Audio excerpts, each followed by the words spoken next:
29 जनवरी 2024 को दिल्ली सरकार, अरविंद केजरीवाल जी की सरकार ने अपने कैबिनेट में एक नई सोलर पॉलिसी पास की। इस सोलर पॉलिसी को देश की शायद सबसे बेहतरीन और प्रोग्रेसिव पॉलिसी के तौर पे सराहा गया। ये एक ऐसी पॉलिसी है जो दिल्ली में रहने वाले 400 यूनिट से ज्यादा बिजली कंज्यूम करने वालों को भी जीरो बिजली का बिल मिल सके, इसका प्रावधान करती है। अभी तक दिल्ली में दिल्ली सरकार 200 यूनिट तक बिजली फ्री देती है, 200 से 400 यूनिट पे 50% सब्सिडी देती है। लेकिन ये पहली बार एक ऐसी पॉलिसी आई जिसके माध्यम से 400 यूनिट से ज्यादा बिजली प्रयोग करने वालों का भी बिजली बिल जीरो हो सकता था। तो स्वाभाविक बात थी कि दिल्ली के लोगों ने इसका स्वागत किया, इसके प्रति बहुत उत्साह बना। जब से मुख्यमंत्री जी ने इसको अनाउंस किया, उसी दिन से हमें फोन आने लगे, व्हाट्सएप आने लगे दिल्ली के अलग अलग हिस्सों से कि हम कब से इस पॉलिसी के तहत सोलर पैनल लगवा सकते हैं। जो एक दूसरा महत्वपूर्ण प्रावधान इस पॉलिसी का था वो ये था कि सोलर पॉलिसी के हर यूनिट को जनरेट करने पर जो अपने घर पे सोलर रूफटॉप लगाएगा उसको सरकार बिजली बनाने के पैसे देगी।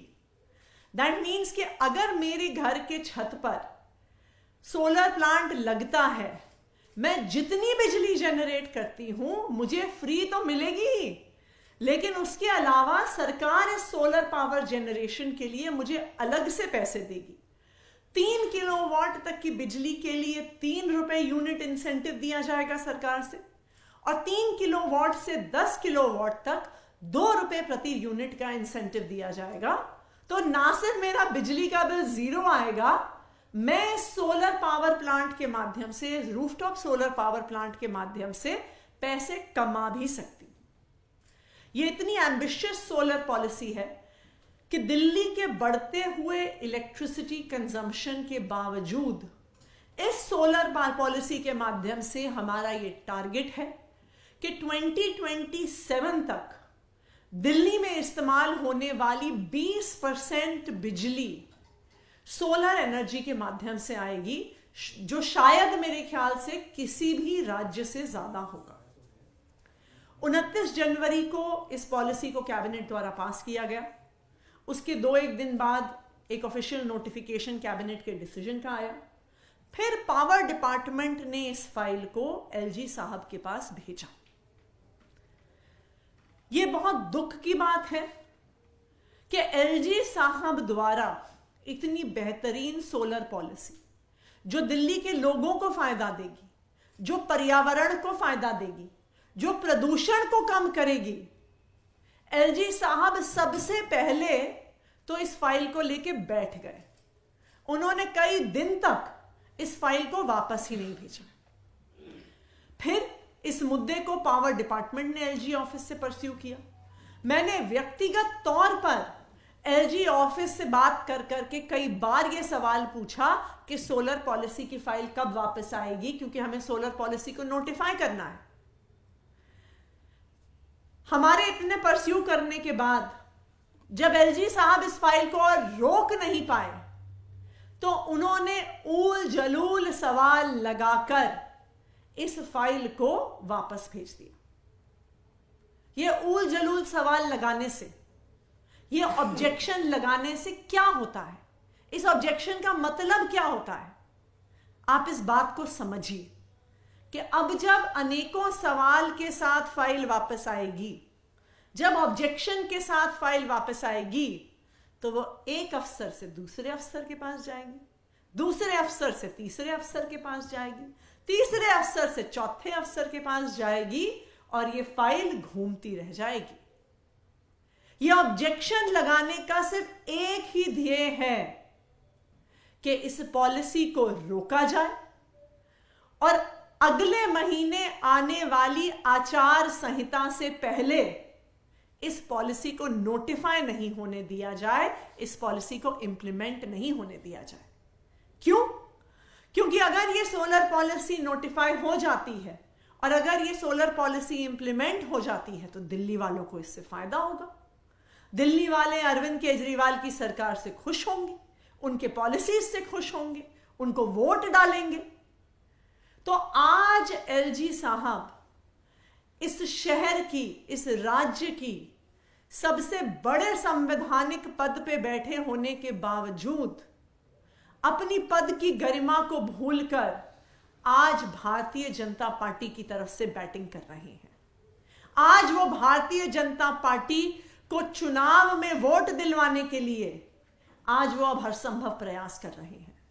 मैं आप सबके माध्यम से एलजी साहब से ये निवेदन करना चाहूंगी कि दिल्ली सोलर पॉलिसी एक बहुत शानदार पॉलिसी है। उससे ना सिर्फ दिल्ली वालों को फायदा होगा बल्कि उससे दिल्ली में पोल्यूशन रोकने में भी फायदा होगा। तो मेरा उनसे आग्रह है कि इस सोलर पॉलिसी पे राजनीति ना करें, इस सोलर पॉलिसी को रोकने का प्रयास ना करें, इस सोलर पॉलिसी को डिले करने का प्रयास ना करें। यह सोलर पॉलिसी दिल्ली वालों के हक में है और दिल्ली के एलजी होने के नाते, दिल्ली के गार्जियन होने के नाते ये उनकी भी जिम्मेदारी है, ये उनकी मॉरल रिस्पॉन्सिबिलिटी है कि वो दिल्ली वालों की हक की पॉलिसीज को पास करें। Thank you.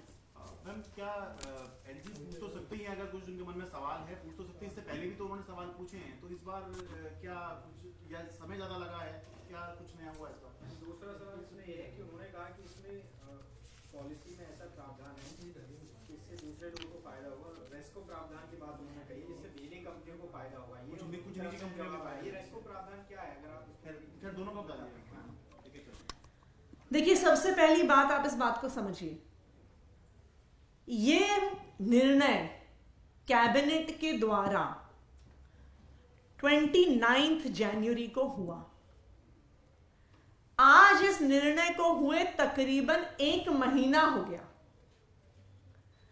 ये फाइल कम से कम 2 हफ्ते से एलजी साहब के ऑफिस में पड़ी है। अगर उन्हें से कोई सवाल पूछना होता, वो रोज रोज दिल्ली सरकार के अफसरों को अपने ऑफिस में बिठाए रहते हैं। अगर उन्हें सिर्फ कोई सवाल पूछना होता, कोई क्लैरिफिकेशन लेना होता तो वो अफसरों से पूछ सकते थे, वो मुझसे पूछ सकते थे। वो इतने दिन फाइल क्यों लेकर बैठे? अब जब आचार संहिता कुछ ही दिन में लगने वाली है तो अनेकों सवाल और अनेकों ऑब्जेक्शन लगाकर फाइल को वापस भेजना इतनी लेट सिर्फ एक चीज को दर्शाता है कि आचार संहिता लगने से पहले इस पॉलिसी को इंप्लीमेंट होने से वो रोकना चाहते हैं। वरना इतने दिन तक फाइल क्यों लेकर बैठे? उन्होंने हमसे बुलाया क्यों नहीं? अफसरों को बुलाया क्यों नहीं? फोन लगाकर पूछ लेते, मुझे एज पावर मिनिस्टर आपने अपने ऑफिस में बुला लेते, चर्चा कर लेते। लेकिन इस मौके पर फाइल को वापस भेजना सिर्फ और सिर्फ आचार संहिता से पहले सोलर पॉलिसी को रोकने का प्रयास है। दूसरी बात, जो आपने बात कही कि वो निजी कंपनियों को फायदा पहुंचाना चाहते हैं, ये उन्होंने फाइल पर नहीं लिखी है, ये उन्होंने मीडिया में प्लांट करी है। सबसे पहली बात, मुझे इस बात का अचंभा है कि इतने ऊंचे संवैधानिक पद पर बैठे हुए व्यक्ति को आज मीडिया में स्टोरीज प्लांट करने की जरूरत क्यों है, ये सोचने वाली बात है।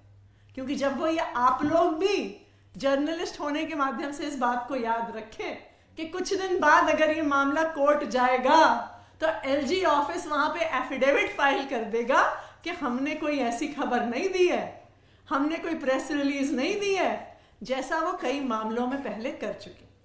लेकिन फिर भी मैं सवालों का जवाब दूंगी। ये रेस्को मॉडल और स्पेसिफिकली हाइब्रिड रेस्को मॉडल क्या होता है?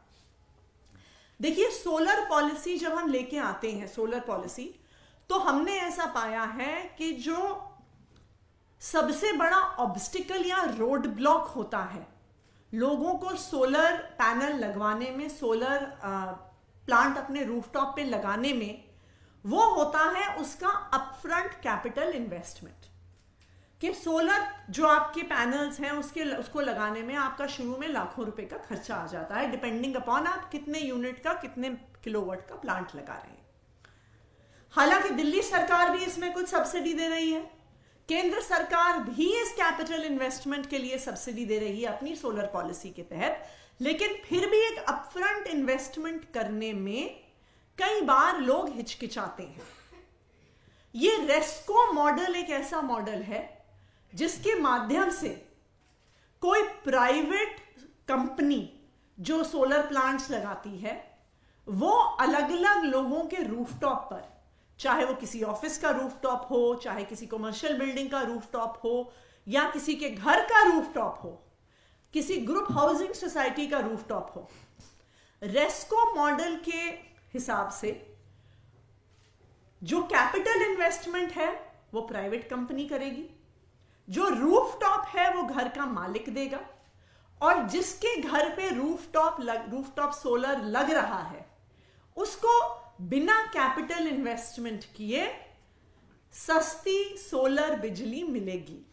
ये है रेस्को मॉडल। इस बार हमने एक हाइब्रिड रेस्को मॉडल भी शुरू किया है, जिसके माध्यम से अगर मैं एक होम ओनर हूं और मेरे छत पे जगह कम है, तो कोई एक रेस्को कंपनी जो सोलर प्लांट्स लगाती है वो अलग अलग लोगों की छत की स्पेस को एग्रीगेट करके वो एक सोलर प्लांट लगा सकती है। और अगर मेरी छत पे छोटी भी जगह हो, मैं किसी और की छत का फायदा उठा के वहां पे सोलर प्लांट लगवा सकती।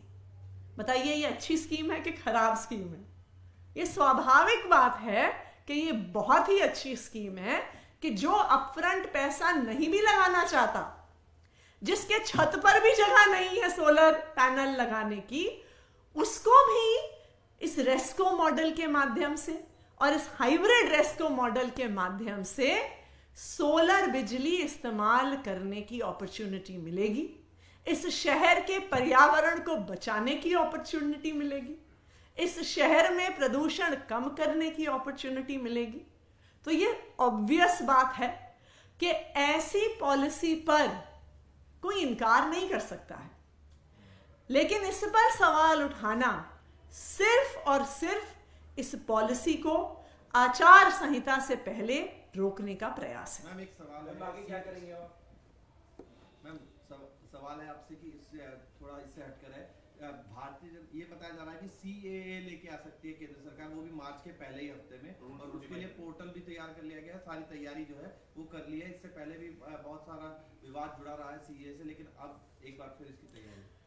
देखिए ये जो हरकतें भारतीय जनता पार्टी कर रही है, चाहे कह रही है कि हम CAA लेके आ जाएंगे, चाहे वो चुनाव से पहले नई नई घोषणा कर रही है, अपने विपक्ष पे हमले कर रही है, विधायक खरीदने का प्रयास कर रही है, डिफेक्शन का प्रयास कर रही है, ये सारे लक्षण 400 पार वाली पार्टी के तो नहीं है। ये सारे लक्षण दिखा रहे हैं कि मोदी जी को इंडिया अलायंस से डर लग रहा है। ये सारे लक्षण दिखा रहे हैं कि मोदी जी को पता है कि देश की जनता महंगाई से परेशान है, कि मोदी जी को पता है कि देश की जनता बढ़ती हुई बेरोजगारी से परेशान है, और उनको ये दिख रहा है कि भारतीय जनता पार्टी को इस बार उतना वोट नहीं पड़ने वाला, इसलिए वो चुनाव से पहले हर संभव प्रयास कर रही है कि किसी ना किसी तरीके से अपनी मेजॉरिटी लेकर